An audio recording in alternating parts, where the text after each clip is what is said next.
उसूल काफ़ी की हदीस है कि वहाँ फरमाते हैं मन क़रअल क़ुरआन व हुवा शाबुन, कि जब एक जवान क़ुरआन की तिलावत करता है,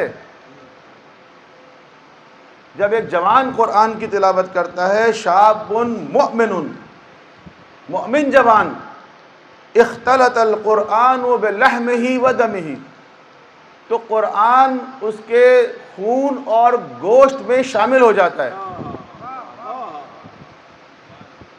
जब एक मोमिन जवान क़ुरआन की तिलावत करता है तो क़ुरआन उसके खून और गोश्त में शामिल हो जाता है।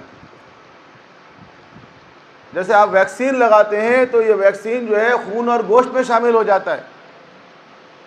वैक्सीन तो इतनी सी लगाते हैं और एक जगह लगाते हैं, बाजू में लगा दिया, लेकिन उसका असर पूरे जिस्म पे होता है और हर तरह के जरासीम से, जिस जरासीम के लिए वो वैक्सीन, जिस वायरस के लिए वो वैक्सीन बनी है, तो उस वायरस से आपको प्रोटेक्शन देता है। ये करता है ना वैक्सीन। तो कुरान भी वो वैक्सीन है कि अगर एक जवान को वो वैक्सीन लग जाए तो उसके खून और गोश्त में शामिल हो जाता है और बहुत सारी खराबियों से उसको महफूज बना देता है। तो हम जवानों को कुरान का वैक्सीन लगाएं। कुछ लोग कहते हैं विलायत अली का वैक्सीन लगाएं।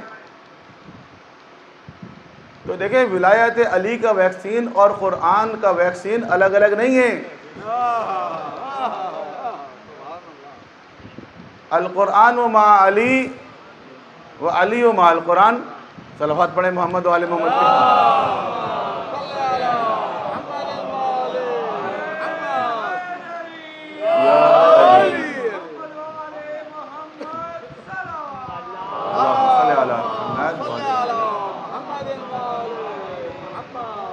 तो आप कुरान का वैक्सीन लगाएं या विलाय अली का वैक्सीन लगाएं, आपकी मर्ज़ी है। बात एक ही है, बस अमेरिकी और बरतानवी ब्रांड से बचिए। वैक्सीन लगाते हुए अमेरिकी और बरतानवी ब्रांड से बचना ज़रूरी है।